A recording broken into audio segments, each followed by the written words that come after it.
আসসালামু আলাইকুম ভিউয়ার্স, সবাই কেমন আছেন? আজ আরও একটি নতুন রেসিপি নিয়ে চলে আসলাম। আজ তৈরি করব মিষ্টি কুমড়ার বড়ি দিয়ে চিংড়ি মাছের একটি মজাদার রেসিপি। চলুন দেখে আসি কিভাবে তৈরি করলাম আমি এই রেসিপিটি। প্রথমে আমি একটি কড়াইতে পরিমাণ মতো সয়াবিন তেল নিয়ে নিলাম। তেলটি গরম হয়ে গেলে তার মধ্যে আমি মিষ্টি কুমড়ার বড়িগুলো ভালো মতো ভেজে নিব। লাল লাল করে ভেজে নিতে হবে। তারপর আমি টুকরো টুকরো করে কেটে রাখা বেগুনগুলো ভেজে নিব। এক এক করে সবগুলো বেগুন দিয়ে তার মধ্যে আমি পরিমাণ মতো 1 চামচ হলুদ গুঁড়া এবং 1 চামচ লবণ দিয়ে ভালো মতো লাল লাল করে ভেজে নিব। আর বেগুনটা ভেজে নিলে তরকারি রান্না করার সময় বেগুনটা গলে যায় না, তার জন্য একটু ভালো মতো ভেজে নিতে হবে। ভাজা হয়ে গেলে আমি কড়াইতে আবারও একটু সয়াবিন তেল দিয়ে দিলাম।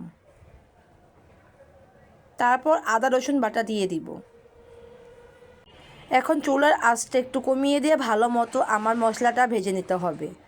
তারপর তার মধ্যে দিয়ে দিব ধুয়ে রাখা চিংড়ি মাছ। চিংড়ি মাছটা ভালো মতো ভেজে নিতে হবে। সামান্য পরিমাণ পানি দিয়ে নিব। তারপর 1 চামচ হলুদের গুঁড়া 1 চামচ মরিচের গুঁড়া দিয়ে ভালো মতো আমি ভেজে নিব।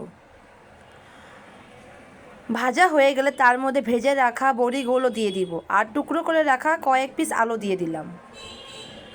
এখন ভালো মতো নেড়ে ভেজে নিতে হবে। ভালো মতো মশলাটা কষে আসলে তার মধ্যে আমি ভেজে রাখা বেগুনগুলো দিয়ে দিলাম।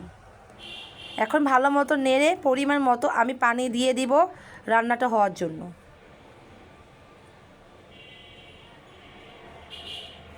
শীতকালে কিন্তু এরকম করে বেগুন দিয়ে, আলু দিয়ে, বড়ি দিয়ে চিংড়ি মাছ রান্না করে খেলে কিন্তু অনেক মজা লাগে।